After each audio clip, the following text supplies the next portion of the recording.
Okay, well, I want to talk about legacies again.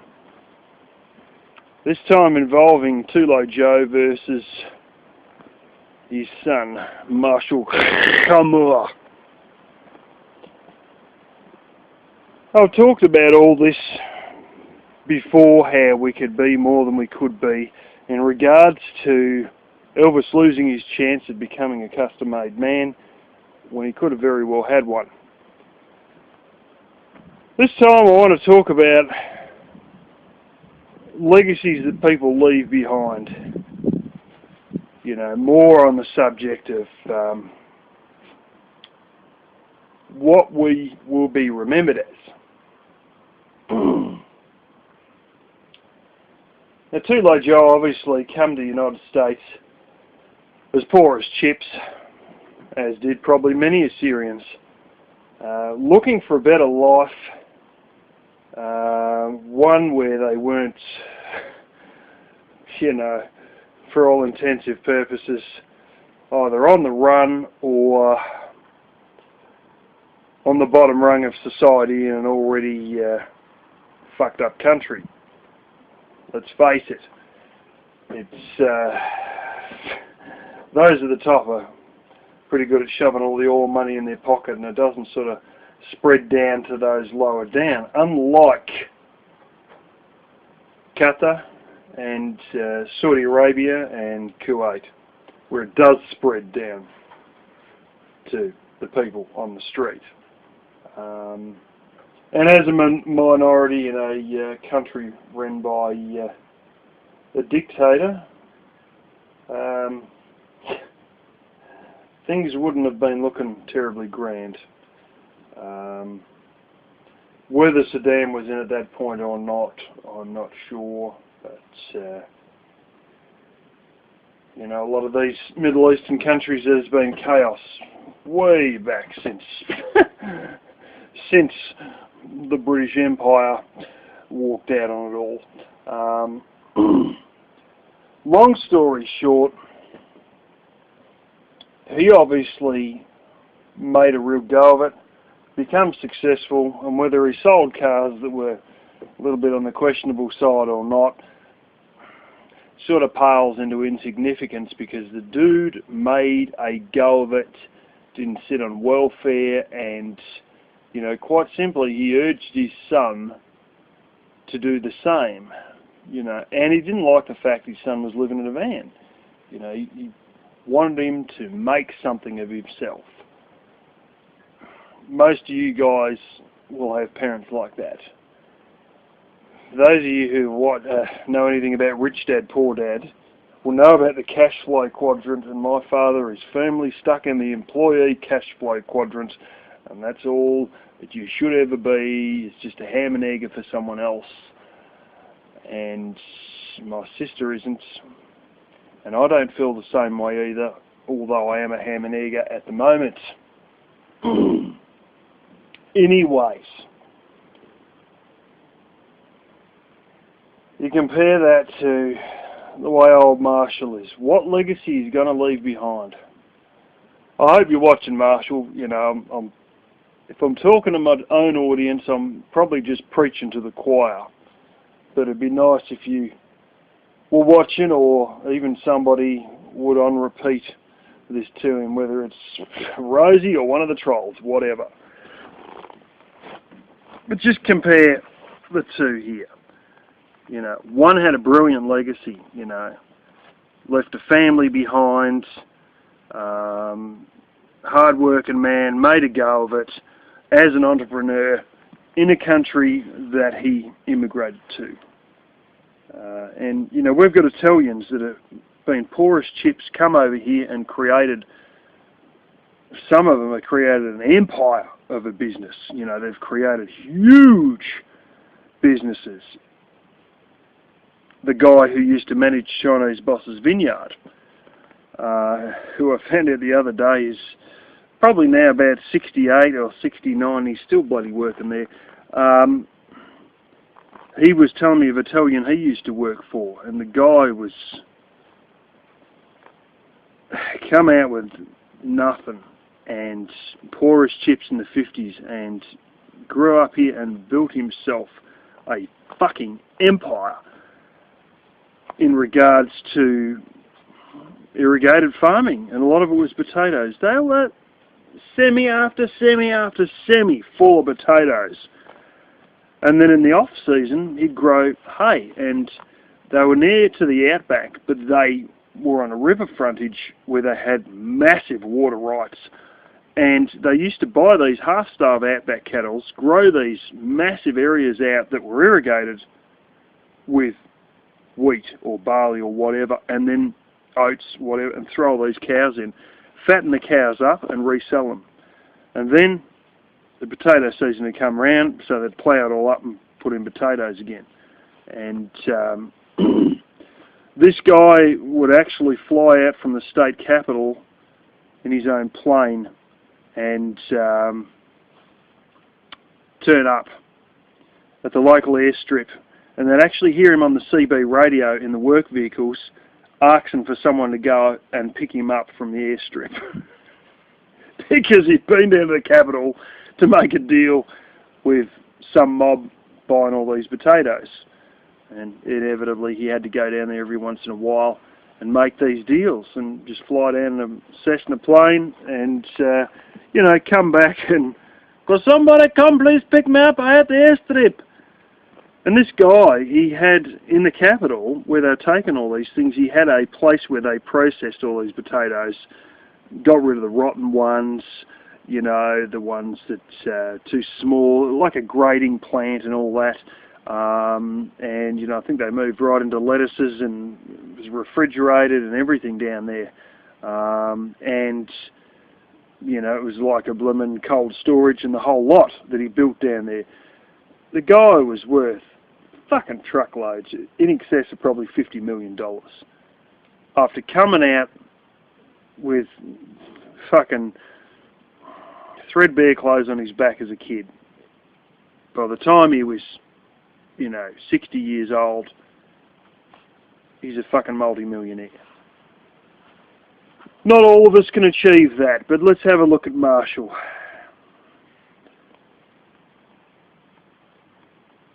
"10 days sitting in the same Walmart car park. It's been 5 days that he's been sitting down the same beach recently."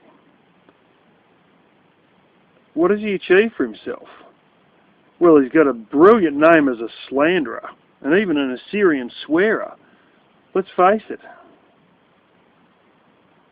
Here he is, with this idea that he needs to bring in more Assyrian people from his Facebook page.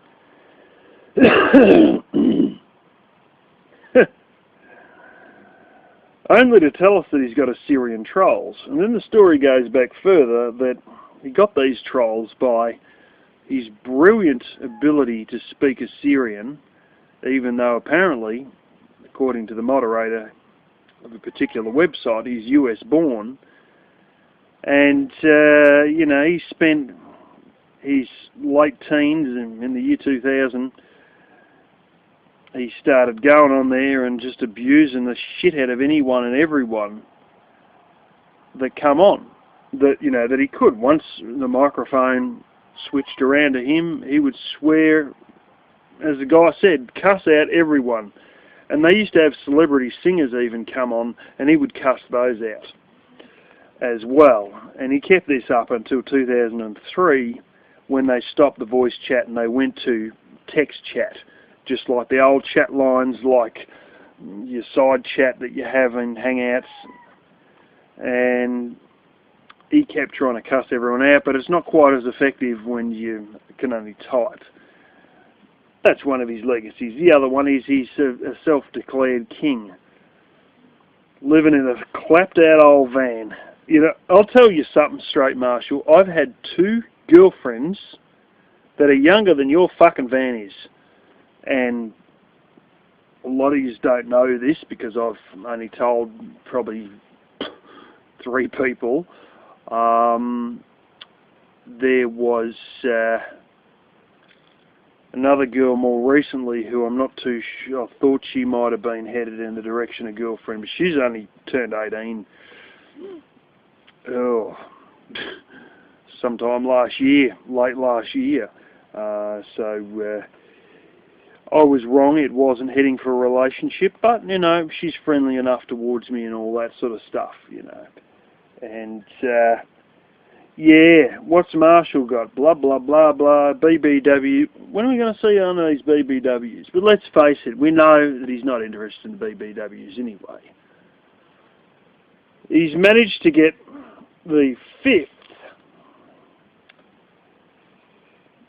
male-to-male ad up. You know, first of all, we had the Craigslist one where he was busted by Jeremy Hopper. Then there was another one that appeared on Plenty of Fish, and then there was another one that appeared on Backpage.com, and now we've got another Craigslist one out of Orlando, and lo and behold, another Craigslist one out of Tampa, which I'll be showing you guys because I've got the original copy, but don't worry, I've blotted out the bad bits.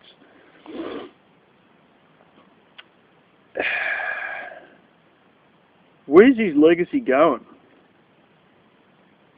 His legacy will be nothing more than a slanderous asshole who's a self-proclaimed king.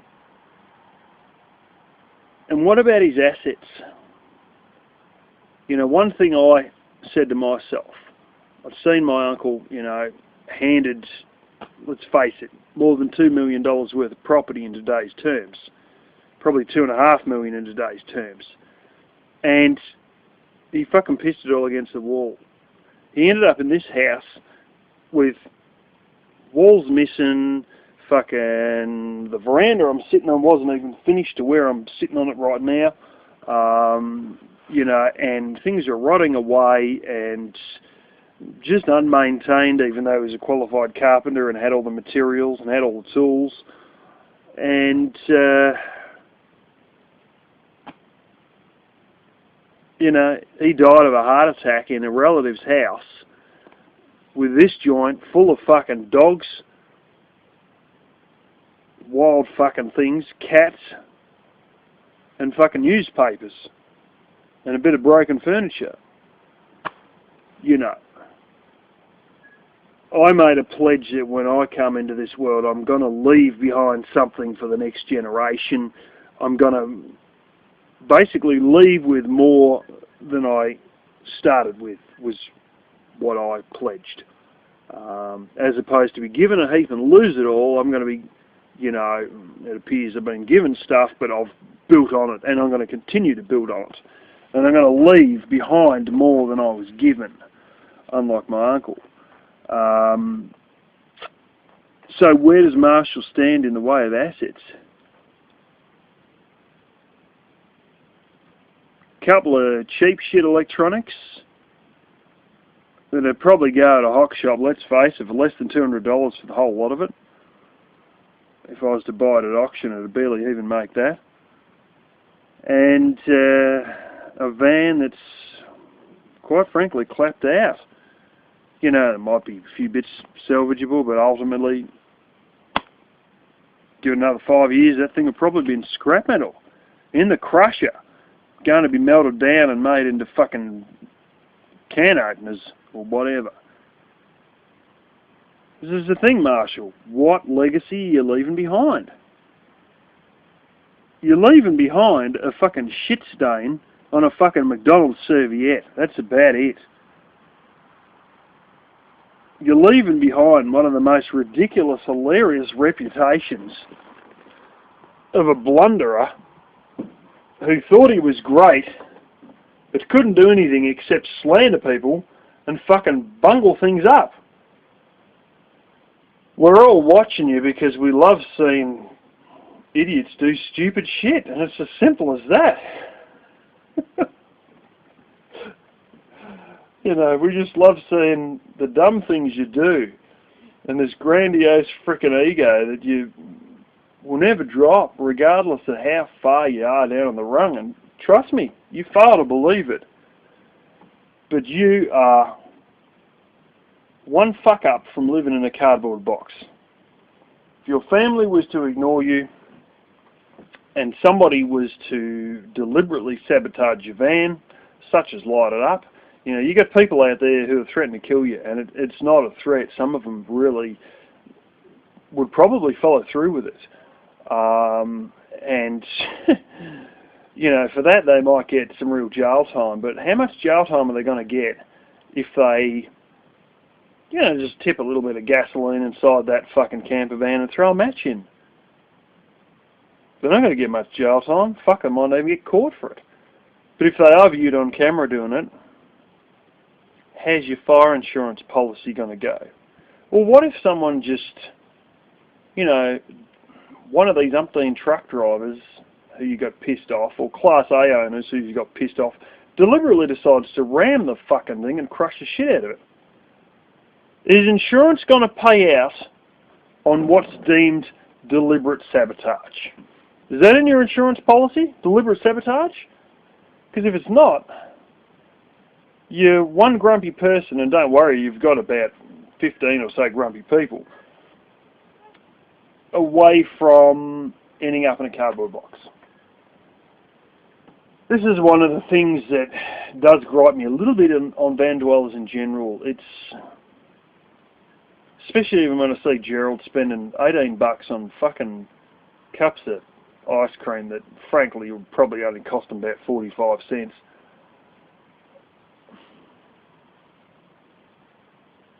Sure, it's alright to live in a van, it's an alternative form of living. Hell, some people retire in RVs. But all the same, you want to have something set aside for your future.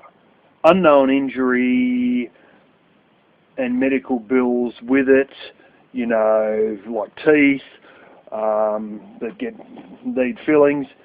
You want to have something to fall back on. So many of these guys, it's just, they do stupid shit, waste money on stupid shit. $200 restaurant meals, $18 cups of fucking ice cream. And sure, you know, all of us love to do stupid shit on occasion, but just seeing so many of these van dwellers are living on the edge. They're spending all the money they got, and there's no money for the future. You know, there might be some money, but think in the long term. There might come a time where $18 cups of ice cream times 3, 4, 5 is the difference between a tank of fuel that you desperately need to go and see a dying father or mother versus a couple of shitty cups of ice cream that have done nothing but make you fat, really, you know. So many of these guys, you know, I've got nothing wrong with the idea of living in a van, but I tend to think when you get older you would like to live in a house, you know. And that might not be the case. You get a good Class A, it mightn't be a problem, but you've got to have that fallback thing there. You shouldn't live for the moment. You should have something to fall back on. Money to fall back on. You should have plan B to fall back on. You should have fucking gold, silver, whatever, something, you know. And get out of this sort of day-to-day mentality, because one thing fucks up, you know, and you land in the cardboard box, because, well, you had these chances to put this money into savings or, you know, bank account, gold, silver, it's all just pissed, you know. And ultimately these people don't have any legacy, if that's the case, you know. I'm not saying a legacy is money, it's a reputation, but it's also nice to leave behind a bit of wealth. You know, it's sometimes funny when you hear about a particular case. My dad's cousin was a carer for a guy who, you know, had a lot of health issues. The only thing he owned was some shitbox old caravan. I mean, it was an old pack of shit. This thing was worth peanuts. And it was old, you know, and it was rough as hell, and it probably stunk of BO and all that. Needed a bit of Febreze through it, you know what I'm saying. And anyway, this guy ended up dying, and they were so certain that he had all this money stashed away. And as a carer, she'd seen all the bank books, and she knew that he was just living week to week on his pension, you know. He didn't have any money left over. And I think a lot of it just purely went into fucking alcohol. and either side had spent, I think it was a total, I don't know if it was each, I think it was a total, both of them had spent $10,000 on legal fees before the case even started, on squabbling about a will over a guy who had nothing and spent most of his money on alcohol, and they're all getting ready for this big fucking wad of cash. They're all thinking there's $100,000 or more, and there was nothing except this stinky, rotten old fucking van, you know, camper trailer, caravan, whatever you want to call it, you know, and that was it. But anyway, I don't truly believe that Elvis has lost his inheritance, like he says. I believe that there is some that Too-Low Joe has left behind, but it's all really under the control of Janet or several of his sisters. And the one thing is that NASA can't expect to get anything, or his fat sister, out of old Elvis when he dies, except maybe an old van that he can hock off.